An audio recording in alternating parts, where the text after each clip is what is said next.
केंद्रीय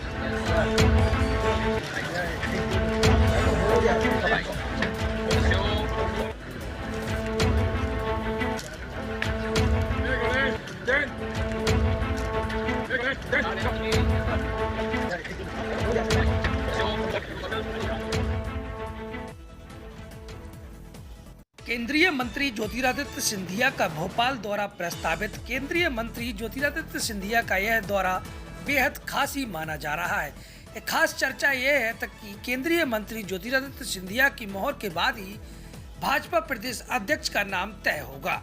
इसी बीच चौंकाने वाली खबर सामने आई है कि केंद्रीय मंत्री ज्योतिरादित्य सिंधिया एमपी के पूर्व गृह मंत्री डॉक्टर नरोत्तम मिश्रा से उनके बंगले पर पहुंचकर मुलाकात की। कई मायने में यह मुलाकात खास मानी जा रही है। केंद्रीय मंत्री ज्योतिरादित्य सिंधिया एमपी के पूर्व गृह मंत्री डॉक्टर नरोत्तम मिश्रा ने शॉल, श्रीफल एवं पुष्पगुच्छ भेंटकर स्वागत किया। दोनों दिग्गज नेताओं में काफी देर तक बंद कमरे में चर्चा हुई। एमपी में नरोत्तम मिश्रा को लेकर एक चर्चा है कि वह प्रदेश अध्यक्ष की दौड़ में सबसे आगे हैं। मध्य प्रदेश की राजनीति में कब क्या हो जाए यह किसी को पता नहीं है। यदि केंद्रीय मंत्री ज्योतिरादित्य सिंधिया की मोहर नरोत्तम मिश्रा पर लगी तो वह तय है कि आगामी दिनों में भारतीय जनता पार्टी के प्रदेश अध्यक्ष नरोत्तम मिश्रा होंगे। फिलहाल पूर्व मंत्री डॉक्टर नरोत्तम मिश्रा ने सभी बातों को नकारते हुए कहा है कि मैं किसी दौड़ में नहीं हूं और मुझे पार्टी जो काम देगी मैं वह करूंगा। हमारे बड़े नेता है सिंधिया जी, हमें उनसे मुलाकात करनी चाहिए और हमारी मुलाकात रहती है। इन सभी सवालों पर पूर्व गृह मंत्री डॉक्टर नरोत्तम मिश्रा ने मीडिया को जानकारी देते हुए बताया है। आइए सुनते हैं क्या कुछ कहा। अभी कोई राय हमारी नहीं चल रही और मैं पहले बता चुका मैं किसी दौड़ में हूँ। पार्टी काम देती रहे, बस इतना सा है। मैं किसी अध्यक्ष की दौड़ में नहीं। सिंधिया जी से मुलाकात हुई सर? वो हमारे नेता हैं, पार्टी के वरिष्ठ नेता हैं, मिलते रहते हैं। सर क्या चर्चा विशेष? विशेष तो कुछ भी नहीं था, सभी अवशेष था। लगातार बड़ी जिम्मेदारियां आपको मिलती रही है, महाराष्ट्र, दिल्ली, तमाम ऐसे ही पार्टी देती रहे काम। पार्टी का आभार, शीर्ष नेतृत्व का आभार देते रहे। ऐसी बात रखी आपने सर आलाकमान की बात? आलाकमान दे ही रहा है।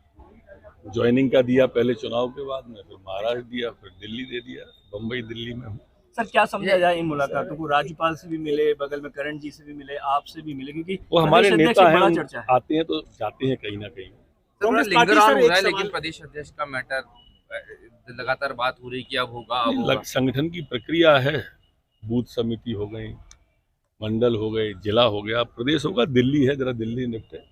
सर कांग्रेस पार्टी सवाल उठा रही है कि यहाँ पर काफी श्रद्धालु, लाखों की श्रद्धालु में बॉर्डर इलाकों में फंसे हुए हैं और भारतीय जनता पार्टी के जो वरिष्ठ नेता हैं वे लॉबिंग करने में लगे हुए हैं। प्रदेश अध्यक्ष की बीडी शर्मा को बोल रहे हैं कि वे तीसरी बार मलाई खाना चाह रहे हैं। देखो, कांग्रेस से सर्टिफिकेट की जरूरत नहीं है। ये इतना बड़ा कुंभ का स्नान हुआ है, सनातन का पर्व है। उनके नेता जो जातियों की बात करते थे वो जाके देखे ना कि वहाँ पे सब हिंदू स्नान कर रहे हैं कि नहीं कर रहे हैं। वहाँ कोई जाति में नहीं बटा हुआ है। हिंदुस्तान को जैसे बांटने की गांधी परिवार प्रारंभ से कोशिश करते हैं, जैसे टुकड़े टुकड़े गैंग का समर्थन करते हैं, वो जाके देखें जरा एक बार इलाहाबाद में, वहाँ पर प्रयागराज में कैसे स्नान हो रहा है, कैसे आस्था दिख रही है सनातन की। ये सब वो लोग हैं जो उंगली उठाते हैं, ये जो टुकड़े टुकड़े गैंग का समर्थन करते हैं। ये वो लोग हैं जो सनातन पर उंगली उठाते हैं, जो सनातन को डेंगू कहते हैं, सनातन को मलेरिया कहते हैं। ये वो लोग हैं जो हिंदू और हिंदुत्व में फर्क करवाना चाहते हैं। ये सब को धराशायी कर दिया प्रयागराज। ये हिम्मत सवाल उठाते हैं और ऐसे में दिग्विजय सिंह भी कुछ आस्था की डुबकी लगाने आज को मनाया उन्होंने। वो इस तरह का करते रहते हैं, उनके स्वभाव में है दिग्विजय सिंह जी के।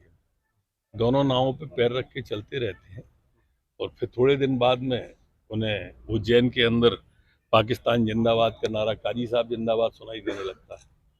फिर वो खरगोन के दंगे में ट्वीट पे फर्जी ट्वीट कर देते हैं, भगवा लगवा देते हैं। तो ये उनकी मानसिकता है, इसको पूरा देश समझता है। वो आतंकवादी की मौत पर भी आंसू बहाने वाले हैं। देश उनको समझ गया है, वो परिणाम भी दिए उनको लगातार, चाहे भोपाल हो चाहे राजगढ़ हो। दादा, हेमंत कटारे पे भी मामला दर्ज हुआ ईओडब्ल्यू का। वो कह रहे हैं कि बीजेपी हमेशा जो है एजेंसीज का दुरुपयोग करती है।